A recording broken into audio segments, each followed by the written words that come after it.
अस्सलामुअलैकुम students, hope you all are doing well. Up to date आज की इस वीडियो में हम डिस्कस करेंगे active to passive voice lecture number 2। आज हम डिस्कस करेंगे कि एक्टिव वॉइस में अगर इंटेरोगेटिव सेंटेंसेस हों, मीन सवालिया जुमले हों, तो हम उनको पैसिव वॉइस में कैसे चेंज करेंगे। तो सबसे पहले हम टेंसेस देख लेते हैं। Present indefinite, continuous, present perfect. तो इनके जो भी इंटेरोगेटिव सेंटेंसेस होते हैं उनके स्टार्ट में क्या आता है। प्रेजेंट इंडेफिनिट हो तो डू डज आता है helping verb mean interrogative sentences में। अगर प्रेजेंट कॉन्टिन्यूअस हो तो हमारे पास is am are helping verb start में आता है अगर जुमला सवालिया हो तो। इसी तरह प्रेजेंट परफेक्ट हो तो हैज़ हैव शुरू में आता है। देन पास्ट इंडेफिनिट हो तो शुरू में डिड आ जाता है सवालिया जुमलों के। प्रेजेंट कॉन्टिन्यूअस हो तो सवालिया जुमलों के स्टार्ट में वाज वर आ जाता है। प्रेजेंट परफेक्ट हो तो हैड आ जाता है।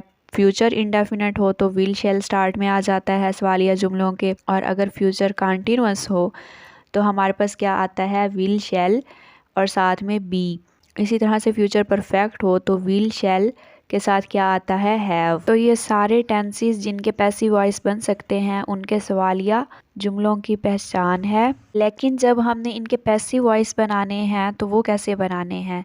अगर प्रेजेंट इंडेफिनिट होगा, सवालिया जुमले में डू डज आएगा, तो पैसिव वॉइस में क्या आएगा, इज एम आर स्टार्ट में।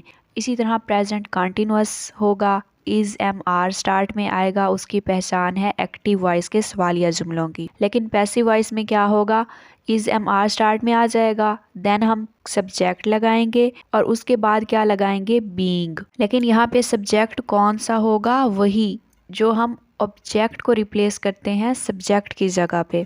देन हमारे पास जो प्रेजेंट परफेक्ट है उसमें हैज़ हैव आएगा। देन हम सब्जेक्ट लगाएंगे, जो हमने ऑब्जेक्ट उठाया होगा वो सब्जेक्ट की जगह पे रखेंगे और देन बीन लगाएंगे। इसी तरह अगर डिड होगा तो पैसिव वॉइस सवालिया जुमले में कैसे चेंज होगा, वाज वर स्टार्ट में आ जाएगा। अगर वाज वर होगा स्टार्ट में तो उसका पैसिव वॉइस क्या होगा, वाज वर के बाद हम सब्जेक्ट लगाएंगे देन बीइंग लगा देंगे। इसी तरह से सारे टेंसेस का ये बताया हुआ है। मजीद हम एग्जांपल्स देखेंगे तो अच्छे से समझ आ जाएगी आपको। अच्छा, यहाँ पे एक और चीज़ मैं आपको बताती जाऊँ कि जो डबल इंटेरोगेटिव सेंटेंसेस होते हैं, मीन वो सवालिया जुमले जिनके एक्टिव वॉइस में हु, हुम, व्हाट, विच, वर आ जाता है, तो उनको पैसिव वॉइस में हम कैसे चेंज करेंगे। अगर एक्टिव वॉइस में हु आ जाता है तो हमने पैसिव वॉइस में हु को चेंज करना है बाय हुम में। इसी तरह अगर हुम आ जाता है तो उसको हमने हु में चेंज कर देना है पैसिव वॉइस में। और अगर व्हाट, विच और वर आते हैं तो पैसिव वॉइस में ये सेम रहेंगे तीनों, इनमें कोई चेंज नहीं आएगा। अब हम इनके एग्जाम्पल्स देख लेते हैं। तो फार्मूला मैंने मेंशन कर दिया है एक्टिव वॉइस से पैसिव वॉइस में जाने के लिए, किसका, इंटेरोगेटिव सेंटेंसेस का। सबसे पहले हमने हेल्पिंग वर्ब लगाना है रूल के मुताबिक। देन हमने क्या लिखना है, ऑब्जेक्ट, मीन सब्जेक्ट की जगह पे हमने ऑब्जेक्ट लेके आना है। Then third form of verb लगानी है, देन बाय, और लास्ट पे ऑब्जेक्ट के बाद क्वेश्चन मार्क। जैसा कि फर्स्ट एग्जाम्पल है एक्टिव वॉइस, हमारे पास जो इंटेरोगेटिव सेंटेंस है वो क्या है, इज शी ईटिंग बनाना। तो इसका पैसिव वॉइस क्या आएगा, हमें पता है टेंस के मुताबिक इज सेम ही रहेगा, हमने इज स्टार्ट में ही लगा लिया। देन हमने सब्जेक्ट की जगह पे ऑब्जेक्ट को लेके आना है, तो ऑब्जेक्ट क्या है, बनाना, वो आ गया। देन हमें पता है कि ये टेंस कौन सा है, प्रेजेंट कॉन्टिन्यूअस, तो इसमें चेंज क्या आना था, हमने हेल्पिंग वर्ब तो लगा लिया लेकिन हमने बीइंग का भी इजाफा करना है, तो बीइंग हमने लगा दिया। Then third form of verb और बाय जो है हमारे पास रूल के मुताबिक सेम आए। और लास्ट पे हमने सब्जेक्ट की ऑब्जेक्टिव फॉर्म लिखी। सब्जेक्ट हमारे पास क्या था, शी, तो उसकी ऑब्जेक्टिव फॉर्म क्या आएगी, हर। लास्ट पे क्वेश्चन मार्क लगाया और हमारा पैसिव वॉइस कंप्लीट हो गया। इसी तरह से सेकंड एग्जांपल है हैव यू फिनिश्ड वर्क। फार्मूले के मुताबिक पहले हमने हेल्पिंग वर्ब लगाया। अच्छा, हेल्पिंग वर्ब पैसिव वॉइस में लगाते हुए आपने एक चीज़ का हमेशा ख्याल रखना है कि जो हमारे पास पैसिव वॉइस में ऑब्जेक्ट दिया गया है वो आया सिंगुलर है या प्लूरल है। जैसे कि एक्टिव वॉइस में तो हेल्पिंग वर्ब जो है वो स्टार्ट में हैव लगा हुआ है, क्योंकि यू के साथ हमेशा आता ही हैव है। लेकिन हमने ऑब्जेक्ट देखना है पैसिव वॉइस का, तो पैसिव वॉइस का ऑब्जेक्ट क्या है, वर्क। तो वर्क जो है वो सिंगुलर है तो उसके साथ हैज़ लगेगा, इसीलिए जुमला सवालिया था हैज़। हमने फार्मूले के मुताबिक ऊपर हैज़ हेल्पिंग वर्ब लगाया, देन हमने ऑब्जेक्ट लगाया। और उसके बाद हमें पता है एक चीज़ का कि जब हमारे पास टेंस जो है वो कौन सा होता है, प्रेजेंट परफेक्ट, तो उसके सवालिया जुमले में ऑब्जेक्ट के बाद हमेशा बीन का भी इजाफा होता है। तो हमने वो लिखा फिनिश्ड और बाय फार्मूले के मुताबिक। देन लास्ट पे हमने फार्मूले के मुताबिक सब्जेक्ट लिखा, तो सब्जेक्ट क्या था, यू, तो वो एंड पे आ गया। यू की कोई ऑब्जेक्टिव फॉर्म नहीं होती, इसीलिए हमने एज इट इज़ लिखा। देन हमने क्वेश्चन मार्क लगा के सेंटेंस कंप्लीट कर दी। देन लास्ट पे थर्ड एग्जांपल है विल शी कुक फूड। ये फ्यूचर टेंस की एग्जांपल है, जुमला सवालिया है। तो इसको हमने पैसिव वॉइस में कैसे चेंज करना है, हेल्पिंग वर्ब लगाया हमने फार्मूले के मुताबिक विल, देन हमने ऑब्जेक्ट लिखा सब्जेक्ट की जगह पे, तो फूड यहाँ पे ऑब्जेक्ट था वो आ गया। बाद हमने पिछली चेंजिंग्स देखनी है।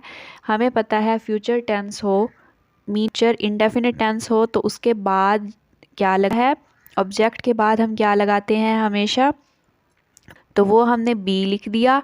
देन हमने cooked third form of verb और बाय रूल के मुताबिक मीन जो ऊपर फार्मूला लिखा है वो लगाया। और लास्ट पे ऑब्जेक्ट की जगह पे सब्जेक्ट को लेके आना है, लेकिन सब्जेक्ट की ऑब्जेक्टिव फॉर्म होनी चाहिए।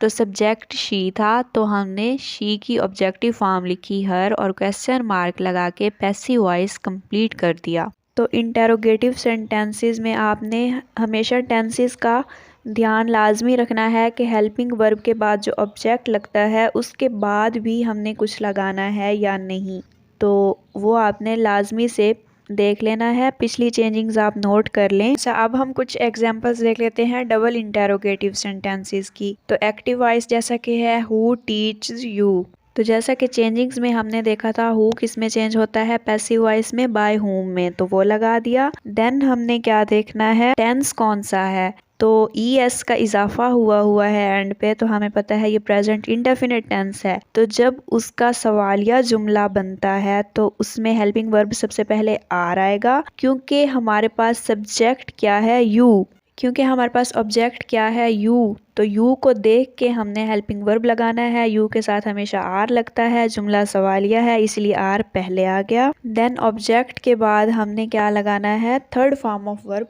थॉट, तो ये हमारा सेंटेंस कंप्लीट हो गया। इसी तरह से देन नेक्स्ट एग्जांपल है होम डू यू टीच, तो होम किस में चेंज होता है, पैसिव वॉइस में, हु में। तो डू किस चीज़ को शो कर रहा है कि जुमला जो है वो प्रेजेंट इंडेफिनिट का सवालिया जुमला है, तो हमने इज लगा दिया, क्योंकि थर्ड फॉर्म टीच की क्या होती है, थॉट। तो ऑब्जेक्ट जब हम यहाँ लेके आए तो हमें पता है थॉट के साथ क्या आएगा, इज।